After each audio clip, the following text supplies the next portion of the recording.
Hola, ¿qué tal? ¿Cómo les va? Muy buenas tardes. Le damos la bienvenida a la última emisión semanal de nuestro programa Realidad Nacional, aquí por la onda de CX30, Radio Nacional, aguardando el duplex de la hora 14 hasta la hora 15 con Radio Internacional de Rivera. Y bueno, es viernes, y los viernes ya nos encanta, es una sana costumbre recibir el análisis político de nuestro compañero, de nuestro amigo de la vida, el doctor Alberto Scavarelli. Qué gusto, Alberto, buenas tardes. Qué alegría, Iván, como siempre. Bueno, un abrazo grande para todos. Y es verdad, somos compañeros del recorrido del camino, ¿no? Es decir, mucho tiempo juntos y con esa amplitud de miras que tú le pones a todas tus cosas, ¿no? Bueno, temas, Alberto. O sea, te dejo libertad de elección hoy. Te quiero escuchar porque siempre tenés análisis importantes de temas que son de actualidad. Bueno, hoy ha sido un día muy intenso porque en definitiva ahora he salido de una reunión que está organizado por un grupo de mujeres, pero que no son solo mujeres, y que están tratando, en este momento acabo de salir en este instante, de el drama de que están viviendo algunas personas en situación de calle y fundamentalmente algunas mujeres, donde además se suman los problemas de la salud mental. Y creo que me gustaría hacer en una aproximación una mención o un tipo de reflexión compartida sobre este tema de la salud mental, que me parece que es un tema que todos sabemos que existe, todos sabemos las consecuencias que tiene, pero también todos sabemos las dificultades que genera, hasta terminar con situaciones realmente muy graves. Hoy en el mundo hay una epidemia, realmente una epidemia de problemas de salud mental. La definición de salud mental no es la de la no enfermedad solamente, sino la que se maneja en general para la salud por la Organización Mundial de la Salud y de Naciones Unidas, a tal punto que todo este tema tiene que ver con los objetivos del desarrollo sustentable que se marcó Naciones Unidas para el 2030, que penosamente, debo decir, no se van a poder cumplir prácticamente ninguno, porque todo lo que había que asignar como recursos para suprimir o reducir con magnitudes visibles la pobreza y temas críticos de la humanidad, la estamos gastando en pólvora y gastándola en instrumentos de muerte. Pero sin duda que el tema de la salud mental es uno de los temas centrales de la vida y donde estamos viendo todos, en cualquier escenario, primero en el internacional, en el intercambio de los países. Yo cuando hablo por el movimiento político por la unidad, que son representantes de cada uno de los países, de 27 países, que incluye hasta los coreanos, para estar claro, del sur, es un mundo entero, y las expresiones son no idénticas, pero preocupantemente coincidentes. Y cuando hablamos de salud mental, ¿de qué estamos hablando? Hay niveles, por supuesto. Básicamente, la capacidad mental es sin duda el don más importante que tiene el ser humano, que es la inteligencia, que le permite resolver situaciones de la vida, encarar la sana crítica, la maravilla de ese concepto que puede ser bíblico, pero es ancestral, que es el libre albedrío, ese hecho de que uno tenga la capacidad de poder tomar decisiones, de tomar opciones, y que se vincula tanto a la revolución que ha sido el tema de la libertad de la expresión del pensamiento, que todos hemos dado por un hecho fundamental para la humanidad, que cada cual pueda expresar lo que piensa, pero hoy en realidad se ha profundizado muchísimo más y ya no es la libertad de expresión de pensamiento, es la libertad de tener la capacidad de construir pensamiento desde la información. Okay. ¿Qué quiero decir con esto? Hoy en el Uruguay hay gente, lamentablemente muy joven, algunos de ellos, que han quedado atrapados por los consumos de sustancias o por infinidad de circunstancias, pero básicamente esa, que tienen un lenguaje, como hemos hablado tú y yo con los amigos, que no supera las 300 palabras. hablamos siempre del ejemplo que se pone de que un Cervantes manejaba casi 30.000, 20 y pico mil palabras. A ver, cuando una persona tiene reducida la capacidad de expresar la realidad, simbolizada en expresiones verbales, poniéndole nombres y definiendo las cosas con palabras, esa construcción maravillosa de una palabra no dice nada y al mismo tiempo no dice todo, o esa otra que a mí me fascina de Benedetti, cuando habla de construir con palabras un puente indestructible. Sin duda la palabra es el instrumento maravilloso de expresión del pensamiento, pero al mismo tiempo es la representación que tiene cada individuo del conocimiento de la realidad. Bueno, la salud mental, en sentido amplio, tiene que ver con la capacidad de los individuos humanos, en cualquier condición, en cualquier situación, no importa el Dios que les recen, ni el idioma que hablen, ni en el país donde vivan. Porque además hay países que están signados por esto como situación muy grave, pero otros países lo tienen incorporado dentro de una realidad mayor que los mimetiza o los disimula. Hoy hemos considerado que el tema de la salud mental es un tema tan crítico. En Uruguay, ¿cómo estamos con el tema de la salud mental? La salud mental requiere dos instrumentos. Uno, que es la recepción del paciente, que nos permite a la sociedad poder individualizar, o mejor dicho, asignar qué número estadístico el país tiene con problemas de salud mental. Hay otro que es a través de lo que es el consumo de los psicofármacos, los psicorreguladores, que han sido una gran revolución para la humanidad.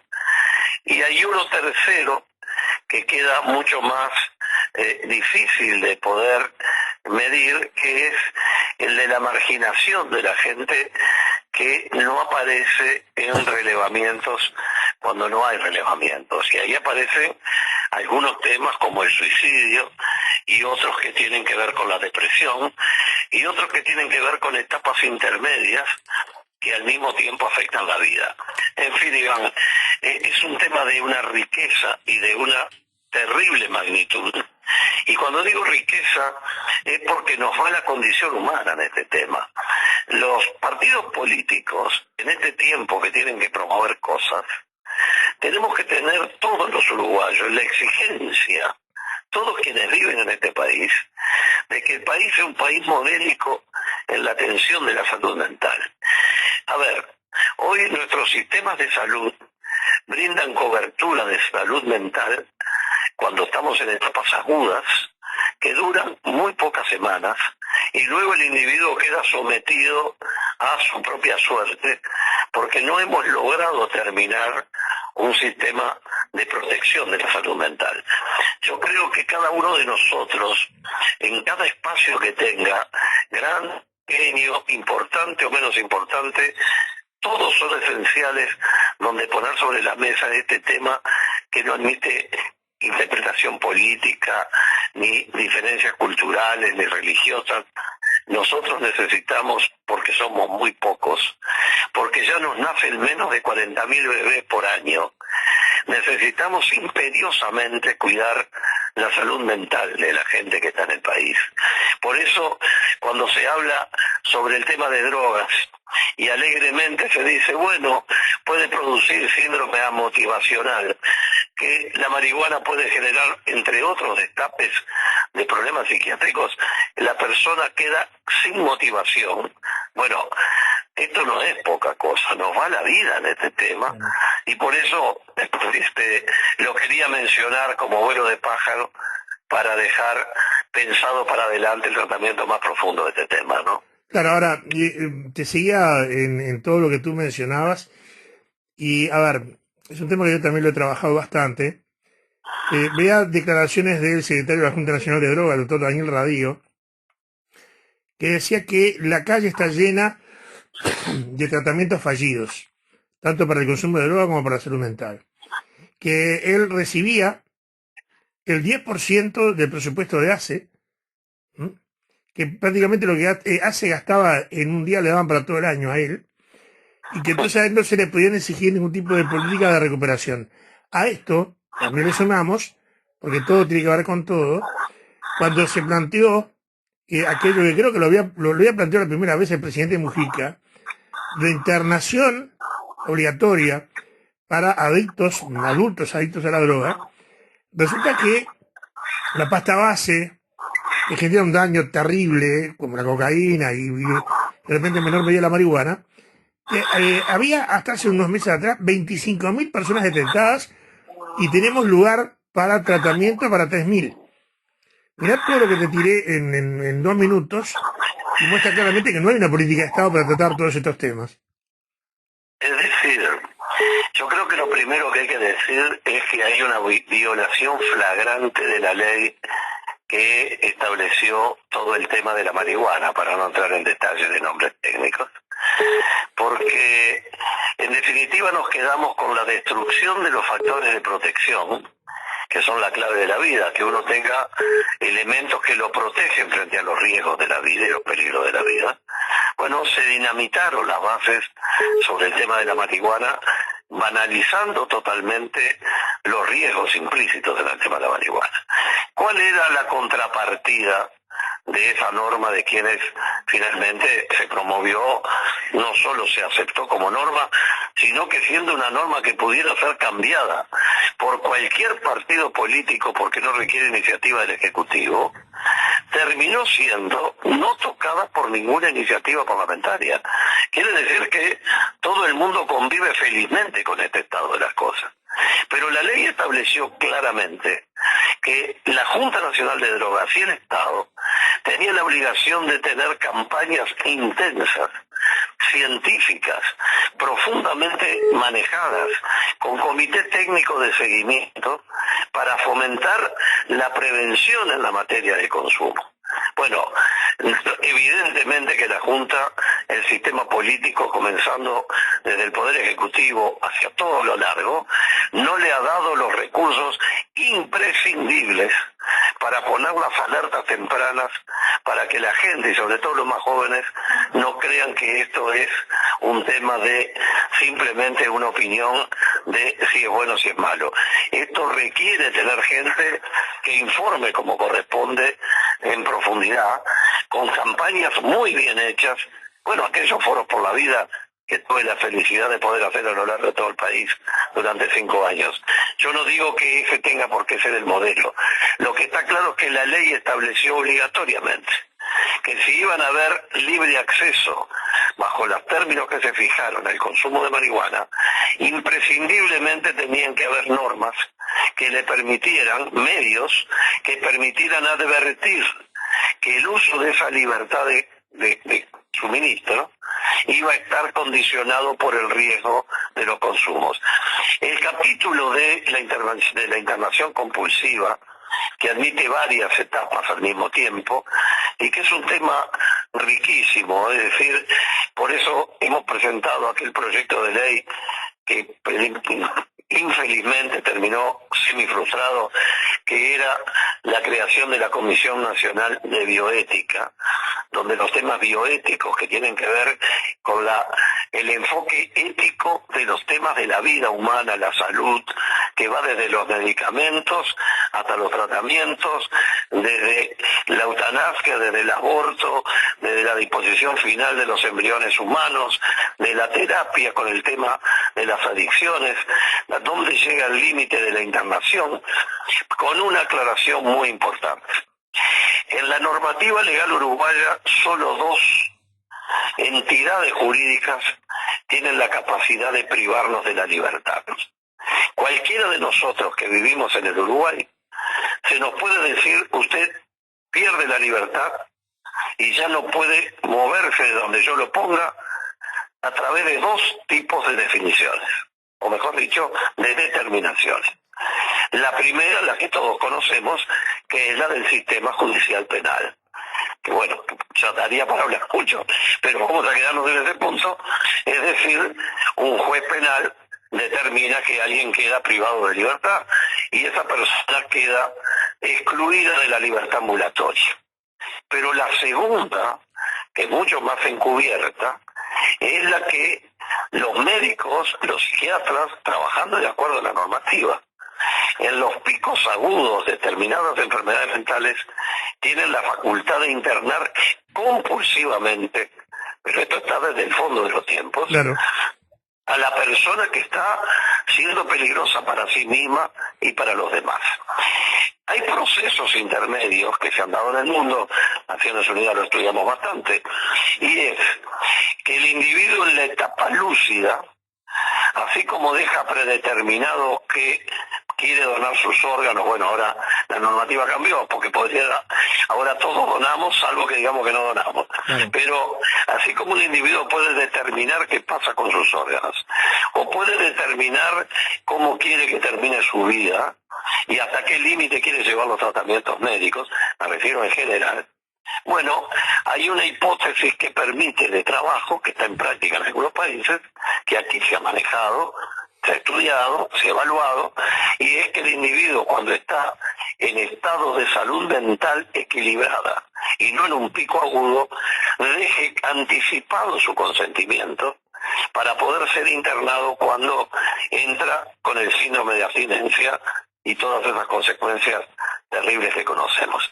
Y luego está el liso y llano derecho a que la norma establezca que a través de un sistema de apoyo técnico y judicial, una persona sea internado compulsivamente, aun cuando no esté en las condiciones más graves que prevé la psiquiatría como mecanismo de especialidad médica.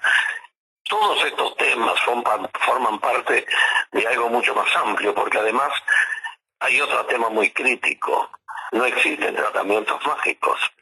Los tratamientos de desintoxicación, y esto es muy duro lo que voy a decir, los tratamientos de desintoxicación tienen básicamente, en muchos casos, más allá de la medicación compensatoria, un sistema que impone cantidad de duchas al día, régimen de alimentación, a los pocos que tienen la suerte de llegar a un método de este tipo, la charla, los trabajos de equipo, el apoyo social, pero no va mucho más allá, no hay procedimientos mágicos. Y cuando a alguien se le interna en un pico agudo, se le interna para quitar las consecuencias biológicas del pico agudo, pero no se están cambiando las circunstancias que lo hacen convivir en el escenario de la adicción, claro, o en el escenario del consumo crítico. Y si todo esto era desesperante, lo dijimos hace más de 15 años, todo esto se va a tornar en un problema incomparablemente menos grave, siendo gravísimo, cuando surja la expansión de las drogas sintéticas. Hoy, tristemente, el Uruguay ya no solo es un país que tiene los tráficos de volúmenes de drogas que nos aterrorizan, sino que ya han aparecido lo que era el terror de toda nuestra vida: la aparición de laboratorios de producción de drogas sintéticas en el Uruguay. En una palabra, la realidad es durísima y solo se puede encarar con mucha firmeza, con muchos recursos, con mucha cooperación técnica internacional, con utilizar la capacidad instalada, con desarrollar la técnica suficiente y los centros suficientes de atención, y lo que digo más, no solo alcanza a contratar en el momento de la crisis, hay que tener seguimiento de ese proceso, que es lo mismo que nos pasa con los presos. La gente queda en libertad, pero no tenemos seguimiento suficiente, a pesar de la maravilla del patronato, en estos volúmenes que tenemos de presos, con decenas de personas liberadas por día, para saber que es de su suerte. En fin, has puesto el dedo en uno de los temas cruciales de nuestro tiempo, como habitualmente lo haces, ¿no? Sí, a ver, por lo que tú decís, y coincido contigo, no adelanta realizar un tratamiento si al poco tiempo lo largas a la calle sin volver a empezar. Porque no lo aislás del entorno, que fue el que lo llevó a la situación que le tocó vivir, ¿no?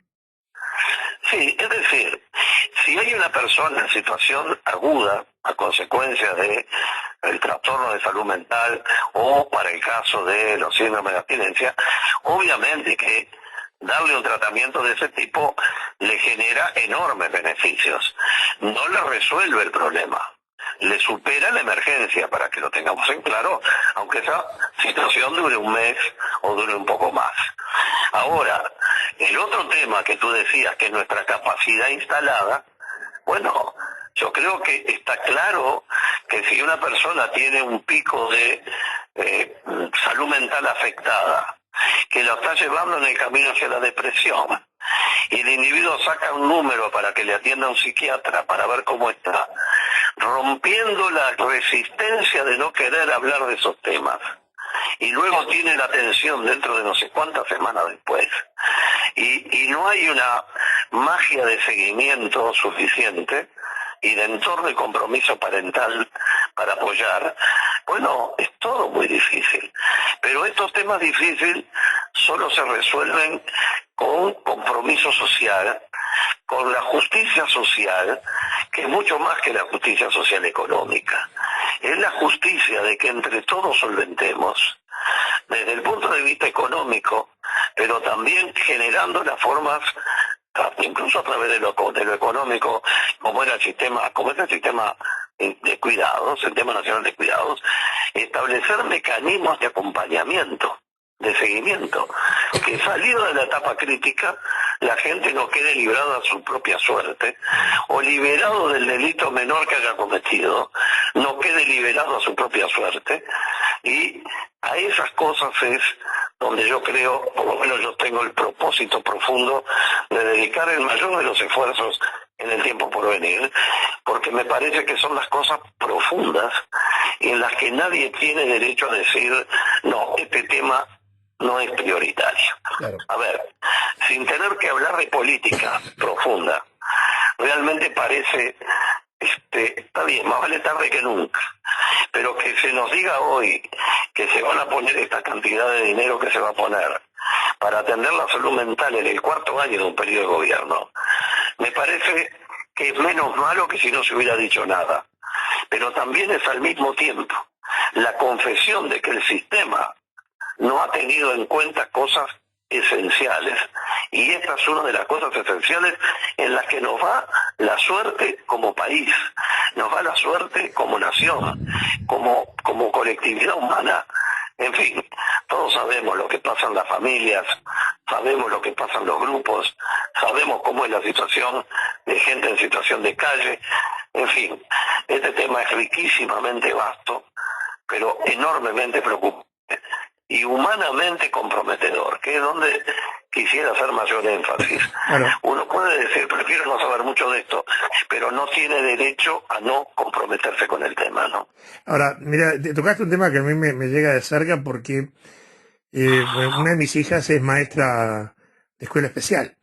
O sea, te puedes imaginar, ella convive en el día a día con grupos muy, muy grandes de chiquilines con diversas patologías, todos con problemas de salud mental. Estoy hablando de un grupo de 15 a 16 alumnos en un mismo salón, con una maestra sola para atender todos estos chiquilines.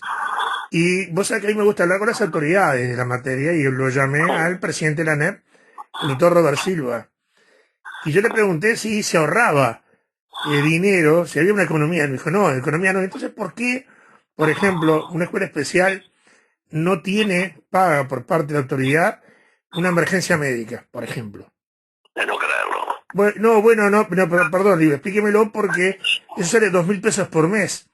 Me dijo, no, lo que normalmente eso lo hacen las comisiones de fomento. Le digo, discúlpeme, pero las nuevas reglas marcaron de que nadie puede aportar nada a la escuela si no lo autoriza la autoridad de la educación.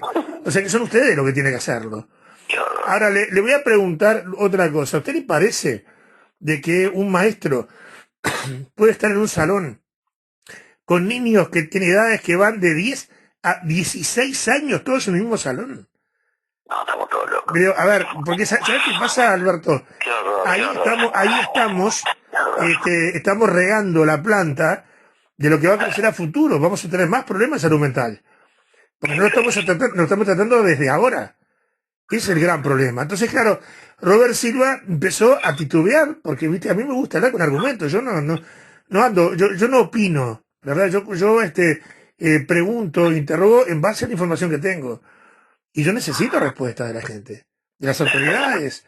Porque me encantan algunas actitudes que ha tenido Robert Silva, pero en este caso falla a nivel de todo el país.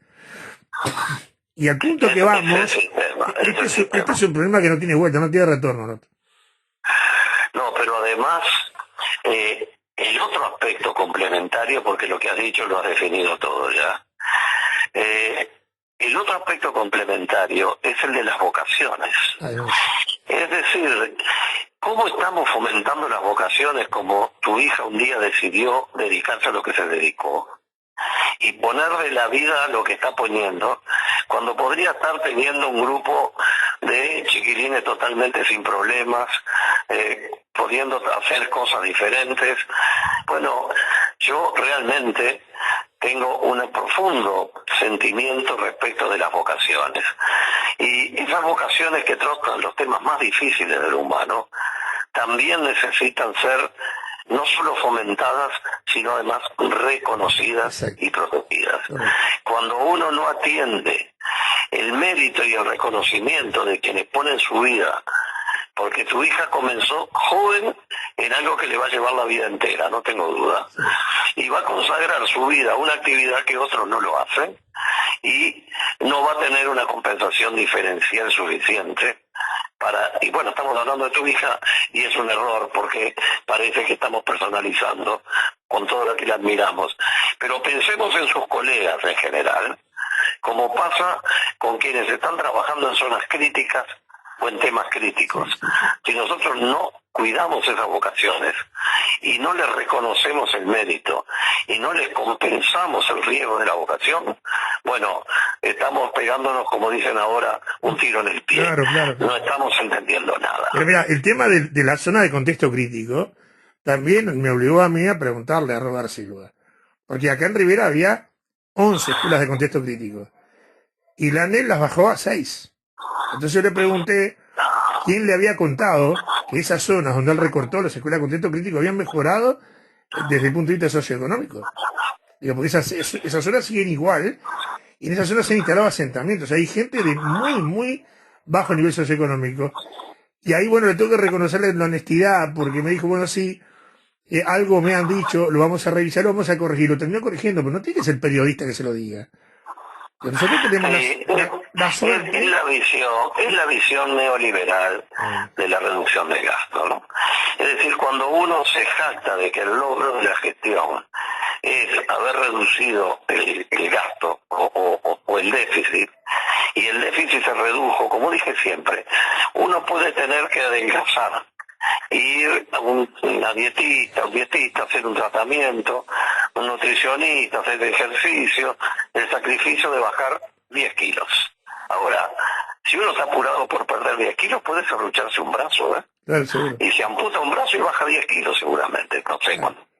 Ahora, lo que estamos haciendo es cortar grueso, hablando de corte de brazos, en las cosas donde debiera operarse con microcirugía social. En una palabra, hay cosas que fueron devoradas por una concepción política del país, que no es que esté bien o esté mal, porque no se engañó a nadie. Simplemente que cuando uno prioriza el resultado económico y mira cuánto ahorré, en lugar de mirar cuánto logré, bueno, puede tener una persona, como es el caso de Robert, que conozco de toda la vida, que tiene una enorme vocación de servicio, pero que está claro que termina atrapado por una telaraña donde tiene que mostrar el resultado al ahorro, aparentemente. Claro. Bueno, yo creo que el aporte que el periodista le hace, marcándole esa situación, es el que todos, cuando tenemos una responsabilidad de cualquier naturaleza que incide en los demás, necesitamos tener. Alguien que nos prenda la luz de alarma para que nos demos cuenta que vamos por el camino equivocado, ¿no? Igual también tengo que agregar de que el doctor Robert Silva es una de las autoridades que cuando vos lo llamás y le marcás algún problema, algún error, en la próxima te atiende el teléfono. Hay otros que no. Hay otros que no les gusta, le marques errores y ya empiezan a excusarse de no darte entrevista. Es un problema de ellos. Pues en definitiva yo voy a manejar siempre la versión correcta. He tenido, a veces me llama algún ministro y me pregunta por algo que he publicado en la mañana y le doy la respuesta, y no solamente le doy la respuesta, sino que si hay algo que aclarar. ¿Cómo? Digo, porque tiene que ser así. O sea, vos te acordás que hace muchos años, y eso lo cuento a la audiencia, un día le digo a Alberto, quiero tener el gobierno nacional en Rivera. Lo quiero tener, quiero que la gente se involucre, quiero que la gente se interese. ¿Te acordás de eso, no? Sí, claro. Y bueno, el gobierno nacional respondió. Y hoy algunos siguen respondiendo, otros no, porque no les gusta que le pregunten, porque parece que está todo apuntando a lo políticamente correcto. Y acá hay que decir la verdad, la gente no la puedes engañar. Porque uno puede mostrar la falta de éxito a pesar del esfuerzo. Claro. Lo que no puede explicar es que no hizo el esfuerzo y por eso el éxito era imposible. Exacto. Entonces, cuando forma parte de una concepción, que vuelvo a insistir en ese tema, cuando estábamos en la discusión de la cantidad de funcionarios públicos, cuando yo estaba cerrando el periodo de gobierno de Tabaré Vázquez, en servicio civil, y teníamos aquellas discusiones con algunos de los candidatos de la oposición, que hablaban que había que bajar tantos y cuantos, y les decíamos, mire que en los próximos 2 años, la administración central de los casi 18.000 funcionarios le van a jubilar 5.000 por lo menos, 4.600, si es que nos sale una mague de reforma de las jubilaciones para la edad de jubilarse y retirarse, que aumenta ese número. Bueno, a ver, si uno dice voy a reducir funcionarios, no hay modo de hacerlo si uno no reduce las tareas. Claro. Si usted quiere mantener las tareas, señor, no tiene más remedio que mantener a la gente que las cumpla. Que habrá de más o habrá de menos, ajústelo. Y lo hicimos, y se bajaron miles de personas. Pero en otras áreas no hay más remedio que tener la gente en la educación, en la seguridad, en la salud, porque eso no se inventa y no se sustituye. Y se paga con vidas, se paga con calidad de vida, se paga con futuro. Por eso insisto en la concepción que tú acabas de explicar, periodística.